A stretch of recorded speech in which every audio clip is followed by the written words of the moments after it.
नमस्कार, मैं doctor Rajnish Kumar Sharma, MD medicine from SMS medical college Jaipur, director and owner of Rajnish hospital Shahpura Jaipur Rajasthan.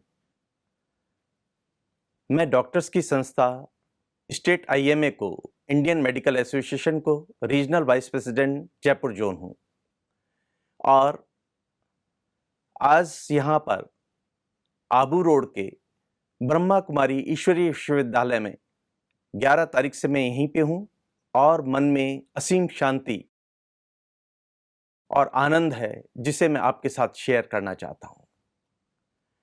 Brahma Kumari ईश्वरीय के लिए मैं बताना चाहूँगा, इस संस्था में आने से इतनी आत्मिक शांति मिलती है। तो मैं सबसे पहले एक डॉक्टर होने के नाते मैं मेरे सारे चिकित्सक बंधुओं से ये कहना चाहूँगा कि आप दिन रात मरीजों की परेशानी को अपनी परेशानी मानकर उनकी सेवा में लगकर अपने आप को भूल जाते हैं और बिल्कुल तनावग्रस्त हो जाते हैं, क्योंकि कई बार आप 10 में से 9 बार उसका पॉजिटिव रिजल्ट रहता है, कई बार एक बार रिजल्ट नहीं रहता है, तो आप हमेशा तनाव में रहते हैं।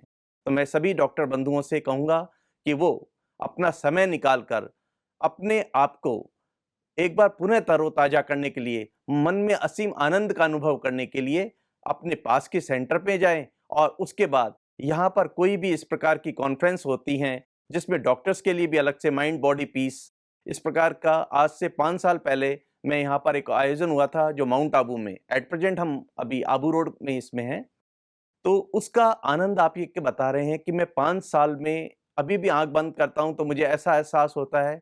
और मैं कभी भी मेरी किसी भी सभाओं में रहता हूँ तो उनसे यही बात करता हूँ कि मेरे जीवन के जो सबसे अच्छे, आनंदित, प्रफुल्लित करने वाले, मेरा उत्साहवर्धन करने वाले और ऐसा कि अपने को इस प्रकृति के लिए, इस ब्रह्मांड के लिए, इस समाज के लिए और मानवता के लिए कुछ करना चाहिए, वो मेरे रोम-रोम में जैसे समा गया हो। तो मैं चिकित्सकों से एक बार फिर अनुरोध करते हुए कि वो अपनी शांति के लिए एक बार फिर तरोताजा होने के लिए और एक नई शक्ति के साथ मरीजों को प्राण बचाने के लिए तत्पर होंगे, आप सभी से अनुरोध करना चाहूँगा।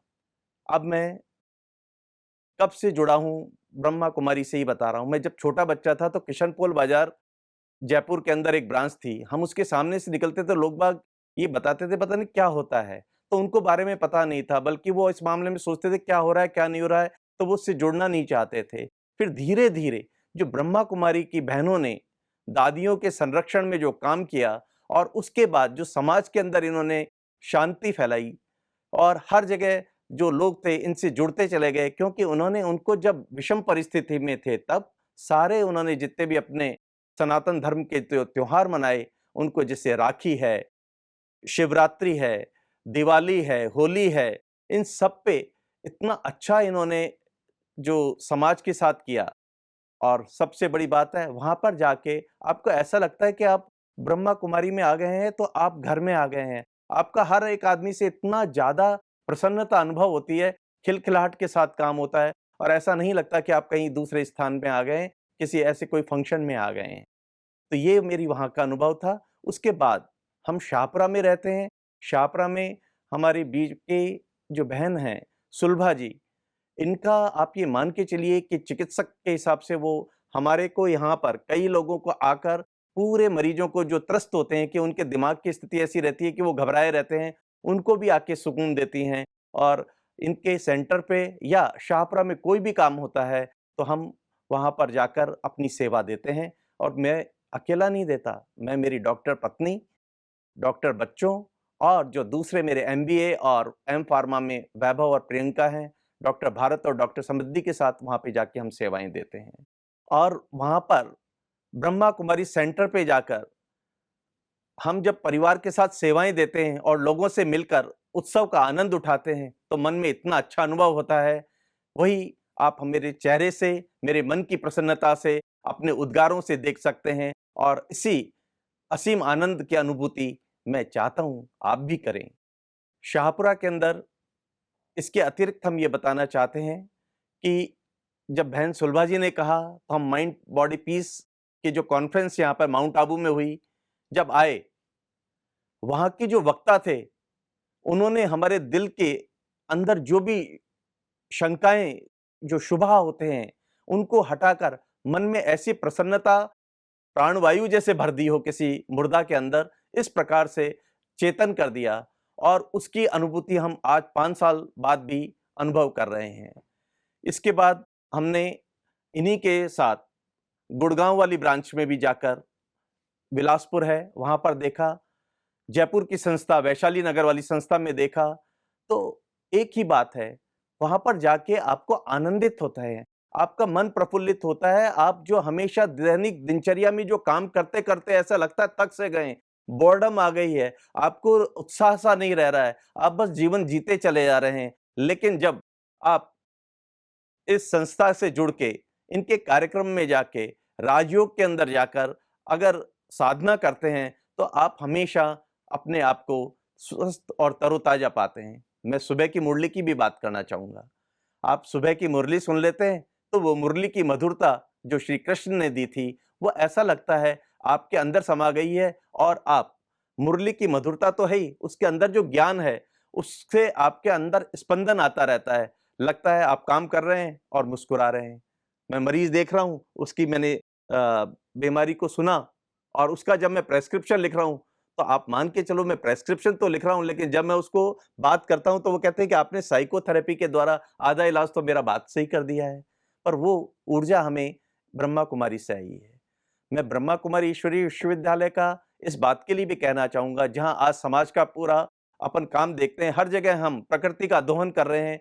यहाँ पर पानी का हो, ऊर्जा का हो, सोलर सिस्टम का हो, ऑर्गेनिक फार्मिंग हो, किसी भी प्रकार से हम देखते हैं, तो अगर हम प्रकृति से कुछ ले रहे हैं, तो हम प्रकृति का संवर्धन भी कर रहे हैं। इस प्रकार से हम, जो पीढ़ी आने वाली है, उसके लिए ऐसा नहीं कि सारा कुछ हमने उपयोग में ले लिया, उनके लिए कुछ नहीं छोड़ा। तो इस प्रकार का जो ब्रह्मा कुमारी का जो संदेश है, वो एक अद्भुत है, हमें अपनाना चाहिए। आज इस बार की जो थीम है नारी के लिए, हम तो ये बात जानते हैं, मेरी माता ने मुझे जन्म दिया, मेरी प्रथम गुरु रहीं और मुझे संस्कार दिए। हमारे परिवार की महिलाओं के साथ आज हमारे घर में व्रत त्योहार कौन मना रहा है? ये दिवाली, होली, ये 30 त्योहार, ये राखी, इनके ऊपर ये चहल पहल, इनकी जो ये मधुरता है, इसमें जो दमक है, इसमें जो खनक है, इसकी जो महक है, वो किसके द्वारा है? नारियों के द्वारा ही है। और हम इस नारी को इस इतना मान देते हैं कि ये मान के चलते हैं कि ये अगर हमारे घर की नारी पाश्चात्य संस्कृति से जो दूषित होकर किसी भी प्रकार की विलासिता में अगर नहीं पड़ती हैं और अपने धर्म के हिसाब से राह पे चलती हैं, तो आप मान के चलिए वो समाज, देश और मानवता को एक दिशा देती है। युवा वर्ग के लिए बात करेंगे। युवा वर्ग पूरे विश्व की आबादी का, आज ही हमने यहाँ पे सुना, 1/5 युवा की आबादी हमारे भारत देश में है। भारत देश महान देश, महान देश के महान युवा, मैं आपको केवल एक ही बात कहना चाहता हूं। पहले हमारे भारत की संस्कृति थी, अगर हमारे पिताजी, चाहे वो चमड़े का काम करते हो, चाहे वो खाती का काम करते हो, चाहे वो कुम्हार का काम करते हो, चाहे वो लुहार का काम करते हो, लेकिन वो कोई भी काम हाथ का जरूर करते थे। इसलिए हमारा देश हमेशा सोने की चिड़िया रहा। वो कभी भी रोजगार की तलाश में नहीं रहा। ऐसा नहीं रहा कि पढ़ते चले जा रहे हैं, माता पिता के पैसे खर्च करते चले जा रहे हैं, उनकी जमीन बिकवाते चले जा रहे हैं, उनके ऊपर कर चढ़ाते चले जा रहे हैं और एक डिग्री, एक कागज को लेकर फिर रोजगार की तलाश में घूम रहे हैं। अगर हमारे भारत के युवा अपनी भुजाओं की ताकत को पहचान लेंगे, अपने द्वारा संस्कार जो उन्होंने लिए हैं, अपने पिता के रोजगार को समझ लेंगे, तो उनके पास एक रोजगार का अवसर, हमेशा एक ऐसा स्वावलंबी और एक स्वाभिमानी होने का उनके अंदर भाव रहेगा। और जो एक स्वाभिमान के साथ अपना जीवन जी पाएंगे, तो हमारे देश को और पूरे इस ब्रह्मांड को ही, पूरी विश्व को ही एक दिशा दे पाएंगे और ऊर्जा दे पाएंगे। तो मैं ये कहना चाहूंगा, युवाओं, आज हम आपके साथ हैं। हम आपका आगाज करते हैं कि एक अभियान के तहत सारे युवा ये मान लें कि हमें केवल सकारात्मक ही काम करने हैं।